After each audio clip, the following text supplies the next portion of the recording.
Hi friends, நீங்கள் யூடியூப்பில் ஒரு 100 வீடியோ 200 வீடியோ 1000 வீடியோவுக்கு மேலே கூட அப்லோட் பண்ணியிருக்கலாம். ஷார்ட்ஸ் நிறைய அப்லோட் பண்ணியிருக்கலாம், லைவ் அப்லோட் பண்ணியிருக்கலாம். ஆனால் என்ன பண்ணியும் உங்கள் சேனல் ரீச் ஆகாமல், சப்ஸ்கிரைபர்ஸ் வராமல், வாட்ச் ஹவர்ஸ் கம்ப்ளீட் பண்ணாமல் இருக்கிற எல்லாத்துக்குமே நிறைய முக்கியமான காரணங்கள் இருக்குது. அதில் ரொம்ப முக்கியமான ஒரே ஒரு காரணம் இருக்குது. இது ஒரு காரணம் அப்படிங்கிறத விட ஒரு செட்டிங், ஒரு யூடியூப் செட்டிங் இருக்குது. அந்த ஒரு செட்டிங்கை நீங்கள் ப்ராப்பராக ஆப்டிமைஸ் பண்ணி அந்த செட்டிங்ஸுக்கு தகுந்த மாதிரி நீங்கள் வீடியோ போட்டிங்கன்னா மட்டும்தான் உங்கள் சேனலுக்கு நீங்கள் எதிர்பார்த்தது, ஏன் எதிர்பார்க்காத அளவுக்கு வியூஸு, சப்ஸ்கிரைபர்ஸ் வரும். ஸோ அந்த ஒரு செட்டிங் என்ன, அதை எப்படி ப்ராப்பராக ஆப்டிமைஸ் பண்ணுறது, அது மட்டும் இல்லை அந்த செட்டிங்ஸ் ஒவ்வொரு சேனலுக்கும் ஒவ்வொரு மாதிரி வரும். ஸோ அது எல்லாத்தையும் இந்த வீடியோவில் தெளிவாக நான் சொல்ல போகிறேன். அந்த செட்டிங்ஸு சார்ந்து உங்களுக்கு நான் ஒரு ஹெல்ப்பும் பண்ண போகிறேன். ஸோ அது என்னங்கிறதெல்லாம் வீடியோவோட எண்டில் சொல்ல போகிறேன். நீங்கள் வீடியோவை ஸ்கிப் பண்ணாமல் பார்த்தீங்கன்னா தான் உங்களுக்கு புரியும். நீங்கள் எண்டில் அந்த டவுட் உங்களால் கேட்டு கிளியர் பண்ணிக்க முடியும். இந்த வீடியோ ரொம்ப முக்கியமான வீடியோ. ஒவ்வொரு யூடியூபரும், குறிப்பாக பிகினர் யூடியூபர்கள் அதிகம் பண்ணுற தப்பை நான் இந்த வீடியோவில் சொல்ல போகிறேன். வீடியோவை ஸ்கிப் பண்ணாமல் ஃபுல்லாக பாருங்கள். நீங்கள் இப்போ தான் நம்ம சேனலுக்கு ஃபர்ஸ்ட் டைம் வரீங்க அப்படின்னா, நம்ம சேனலில் இந்த மாதிரி யூஸ்ஃபுல்லான YouTube tips, official updates, YouTube இஷ்யூஸ்லாம் போடுறோம். அதெல்லாம் உடனுக்குடன் தெரிஞ்சுக்க நம்ம சேனலை சப்ஸ்கிரைப் பண்ணி கூடவே வர பெல் ஐக்கானை கிளிக் பண்ணி மறக்காமல் ஆளுங்கிறத கிளிக் பண்ணுங்கள். அப்போ தான் உங்களுக்கு டெய்லி நம்ம போடுற வீடியோக்கள் நோட்டிஃபிகேஷனாக வரும். ஸோ வாங்க ஃபஸ்ட்டு அது என்ன செட்டிங்னு பார்க்கலாம். அந்த செட்டிங் வந்து பார்த்தீங்கன்னா சேனல் கேட்டகரி செட்டிங்க. அட ஏப்பா, இந்த செட்டிங்கில் எங்களுக்கு தெரியாதா அப்படின்னு ஒரு சிலர் கேட்கலாம். ஆனால் இந்த செட்டிங்கில் தான் உங்கள் சேனலோடைய க்ரோத்தே அடங்கியிருக்கு.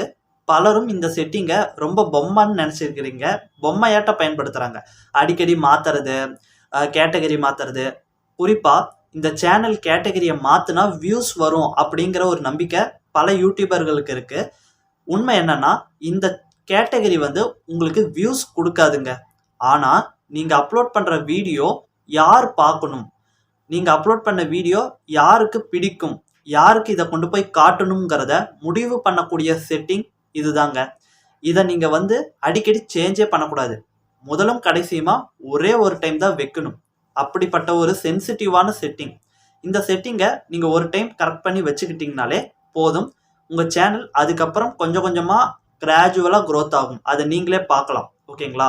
நிறைய பேர் வந்து வீடியோ ஒரு கேட்டகரி போடுவீங்க, ஆனால் சேனல் அந்த செட்டிங்ஸ் கேட்டகரியில் ஒரு கேட்டகரி கொடுப்பீங்க. கேட்டால் இந்த கேட்டகரியில் வச்சா வியூஸ் அதிகம் வரும் அப்படிங்கிற ஒரு நம்பிக்கையில் இருப்பீங்க. ஆனால் அப்படி இல்லை. நீங்கள் சேனல் கேட்டகரி ஒன்று தான் வைக்கணும். என்ன வைக்கிறீங்களோ அந்த கேட்டகரிக்கு தான் அந்த கேட்டகரி படி தான் நீங்கள் வீடியோவும் போடணும். உங்கள் வீடியோ கேட்டகரின்னு ஒன்று இருக்குது, அதுலேயும் அதே கேட்டகரி தான் செலக்ட் பண்ணி வச்சுருக்கணும்.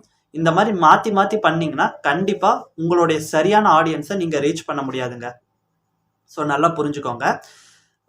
அப்புறம் இந்த 15 கேட்டகரி இருக்குது. ஒரு 15 விதமான கேட்டகரி இருக்குது. அந்த கேட்டகரி ஒவ்வொன்றும் அந்த 15 கேட்டகரிக்குள்ளே தான் நீங்கள் எந்த கண்டென்ட் போட்டாலும் அடங்கும். ஒரு சிலருக்கு நான் என்ன கேட்டகரி போடுறேன்னே தெரில அப்படின்னாலும், நீங்கள் மேனுவலாக செட் பண்ணலினாலும் டிஃபால்ட்டாகவே யூடியூப் நீங்கள் அப்லோட் பண்ணுற வீடியோவை இந்த சொல்லக்கூடிய ஒரு 15 கேட்டகரிக்குள்ளே தான் வைக்கும். ஓகேங்களா? ஸோ இதெல்லாம் நீங்கள் தெரிஞ்சுக்க வேண்டிய பேசிக்கான விஷயங்கள். இதில் ஏதாவது டவுட் இருந்தாலும் மறக்காமல் கமெண்ட் பண்ணுங்கள். ஓகேங்களா? ரொம்ப சேனல் கேட்டகரிங்கிறது ரொம்ப முக்கியம். இப்போ வாங்க அந்த ஒரு 15 கேட்டகரி என்னென்ன அப்படிங்கிறதும் அதுக்கு கீழே என்னென்ன மாதிரியான கண்டென்ட்ஸ் வருங்கிறதும் பார்க்கலாம். First, auto vehicles. இந்த கேட்டகரி டாப்பில் இருக்குங்க. ஃபர்ஸ்ட்டாக இதுதான் இருக்கும். இதில் வந்து இந்த காரு, இந்த பைக்கு, இந்த 2 வீலர் 4 வீலர், இந்த மாதிரி எல்லா விதமான வண்டி சம்மந்தமான விஷயங்களை சொல்லித்தரது, வண்டி சம்மந்தமான பிரச்சனைகளை பேசுறது, இதை பற்றின இஷ்யூஸ் எல்லாத்தையுமே எக்ஸ்பிளைன் பண்ணுறதை இந்த ஒரு ஃபர்ஸ்ட் கேட்டகரிக்குள்ளே வைக்கலாம். இங்கே ஏதாவது 2 வீலர் 4 வீலர் ஓட்ட கற்றுக் கொடுக்குறீங்க, அதில் இருக்கிற மெக்கானிசம் சார்ந்து ஏதாவது சொல்லித்தரீங்கனாலும் இந்த ஃபர்ஸ்ட் கேட்டகரி கொடுக்கலாம். ரெண்டாவது, காமெடி கேட்டகரி. நீங்கள் ஃபுல் அண்ட் ஃபுல், உதாரணத்துக்கு இந்த பரிதாபங்கள், இந்த மாதிரி ஒரு சில சேனல்ஸ் எல்லாம் இருக்குது, மக்களை சிரிக்க வைக்கிறதுக்கான காமெடி கண்டென்ட் போடுறீங்க அப்படின்னா நீங்கள் இந்த ஒரு கேட்டகரியை கொடுக்கலாம், காமெடி கேட்டகரி. மூணாவது, எஜுகேஷன்.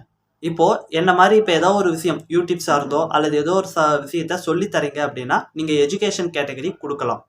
யூடியூபு அல்லது ஸ்கூல் காலேஜ் சப்ஜெக்ட் ஏதாவது சொல்லித்தரீங்க, அல்லது சயின்ஸை பற்றி, லைஃப்பை பற்றி எதை சொல்லி தந்தாலும் நீங்கள் சொல்லி கொடுக்குற மெத்தடில் சொன்னீங்கன்னா இது எஜுகேஷன் கேட்டகரி, நீங்கள் எஜுகேஷன் கேட்டகரி வச்சுக்கலாம். 4வது வந்து என்டர்டெயின்மெண்ட். நிறைய பேர் என்டர்டெயின்மெண்ட்டையும் காமெடியும் மிக்ஸ் பண்ணி கொலாப் பண்ணி இதில் தான் நிறைய பேர் கன்ஃபியூஸ் ஆகுறீங்க. நீங்கள் ஃபுல் அண்ட் ஃபுல் காமெடி, மக்களை சிரிக்க வைக்கிறீங்கன்னா அது காமெடி கண்டென்ட். மக்களை பொழுதுபோக்க வைக்கிறீங்க. இப்போ சினிமா பற்றி, சினிமா நியூஸை பற்றி, சினிமாவில் இப்போ என்ன வந்திருக்கு, அரசியல் இப்போ எப்படி போயிட்டு இருக்கு அப்படின்ட்டு மக்களை பொழுதுபோக்குற விதமாக உட்காந்து பேசுவாங்க. அது வந்து என்டர்டெயின்மெண்ட் கேட்டகரி. ஆனால் மக்களை சிரிக்க வைக்கிறதுக்காக பியூராக ஒரு ஸ்கிரிப்ட் பேஸில் காமெடி பண்ணுவாங்க, அது காமெடி கேட்டகரி. ஓகேங்களா? ரெண்டையும் கன்ஃபியூஸ் பண்ணிக்காதீங்க.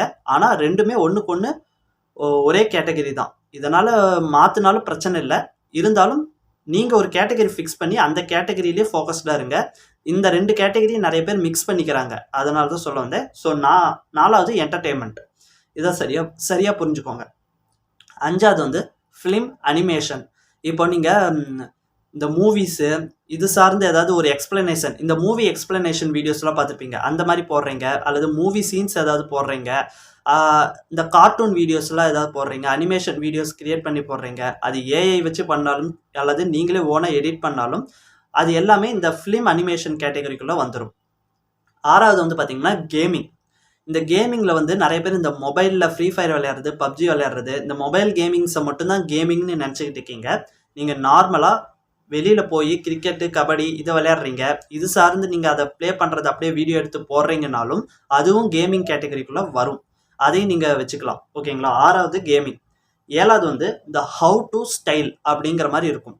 இந்த ஹவு டு அப்படின்னா என்னென்னா, எந்த ஒரு விஷயமா இருந்தாலும் எப்படி சமைக்கிறது, எப்படி விளையாடுறது, எப்படி நம்ம இது பண்ணுறது அப்படின்ட்டு இந்த ஹவு டு எப்படி கிரியேட் பண்ணுறது, இந்த மாதிரி எந்த கேட்டகரி எடுத்துக்கிட்டாலும் சரி அதை எப்படி பண்ணணும் அப்படிங்கிறத சொல்லித்தர வீடியோவாக இருந்தால் ஹவு டு கொடுக்கலாம். இந்த குறிப்பாக இந்த பேஷன், இந்த பர்சனாலிட்டி டெவலப்மெண்ட், எப்படி ஷர்ட் பண்ணுறது, எப்படி எந்த கலர் காம்பினேஷனில் நம்ம சட்டை பேண்ட் எல்லாம் போடுறது, இந்த பர்சனாலிட்டி டெவலப்மெண்ட் மாதிரி வீடியோஸ் போடுவாங்க. அவங்களும் இந்த ஹவு டு ஸ்டைலுங்கிறத போடலாம். 8வது மியூசிக். இந்த மியூசிக் சார்ந்த கண்டென்ட், அதாவது இந்த ஆல்பம் மாதிரி ஓனாக மியூசிக் கம்போஸ் பண்ணி வீடியோஸ் போடுவாங்க. இந்த சச்சின் ஜாஸ் அப்படிங்கிற ஒரு பிரதர் கூட இருப்பார். அவர்லாம் பார்த்தீங்கன்னா மியூசிக் சேனல், இந்த அனிருத் ரவிச்சந்தர் உங்களுக்கு எல்லாருக்குமே தெரியும், மியூசிக் டைரக்டர். அவர் ஒரு யூடியூப் சேனல் வச்சுருக்காரு, அதெல்லாம் மியூசிக் சேனல், ஆர்டிஸ்ட் சேனல் அப்படிம்பாங்க. ஸோ அந்த மாதிரி நீங்களும் ஒரு மியூசிக் கம்போஸ் பண்ணுறீங்க அல்லது ஏஐ வச்சே உங்கள் ஓன் கிரியேட்டிவில் ஏதாவது மியூசிக் கிரியேட் பண்ணுறீங்கனாலும் நீங்கள் இந்த ஒரு கேட்டகரி கொடுக்கலாம். ஸோ இது மியூசிக். 9வது வந்து நியூஸ், பாலிடிக்ஸ். நீங்கள் நியூஸை எக்ஸ்பிளைன் பண்ணி போடுறீங்க அல்லது பாலிடிக்ஸில் ஏதாவது விஷயம் இருக்குன்னா அதை சொல்லி போடுறீங்க. இந்த நியூஸ் சேனல்லாம் இருக்குல்ல பாருங்கள், அவங்களாம் மோஸ்ட்டாக இந்த கேட்டகரி தான் கொடுப்பாங்க. ஸோ நீங்கள் நியூஸ் எக்ஸ்பிளைன் பண்ணி போடுறீங்க அப்படின்னா இந்த கேட்டகரி கொடுக்கலாம். 10வது வந்து நான் ப்ராஃபிட் ஆக்டிவிட்டிசம். அதாவது இந்த சர்வீஸ் பேஸில் ஒரு யூடியூப் சேனல்லாம் ரன் பண்ணுவாங்க. இந்த நாய்களுக்காக பாதுகாப்பு, நாய்கள் அரவணைப்பு இந்த மாதிரி பண்ணுவாங்க, ப்ளூ கிராஸு இந்த மாதிரி பண்ணுவாங்க, பறவைகளுக்கெல்லாம் பாதுகாப்பு தரணும் அப்படின்ட்டு.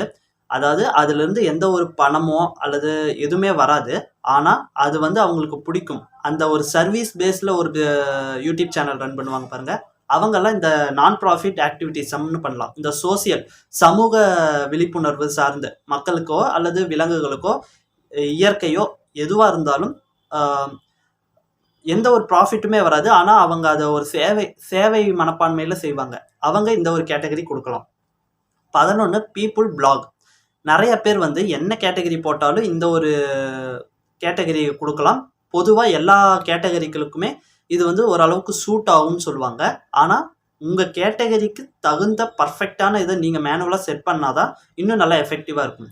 இந்த பீப்புள் பிளாகில் யார் கொடுக்கலான்னா, இந்த தலைவர்களை பற்றி பேசுகிறாங்க அல்லது உங்களை பற்றி நீங்களே பேசிக்கிறீங்க, நீங்கள் யார், நீங்கள் எந்த மாதிரியான ஒரு பர்சன், உங்களுக்கு என்ன பிடிக்கும் பிடிக்காதுன்னு உங்களை பற்றி நீங்கள் எக்ஸ்பிளைன் பண்ணுறீங்க, அல்லது வேற ஒருத்தரை பற்றி நீங்கள் பேசி போடுறீங்க, தலைவர்களை பற்றி பேசி போடுறீங்க, ஏதோ ஒன்று ஒரு 3வதாக ஒரு மனிதரை பற்றி நீங்கள் பேசி போடுறீங்க அப்படின்னாலே இந்த ஒரு கேட்டகரி வைக்கலாம், பீப்புள் பிளாக்.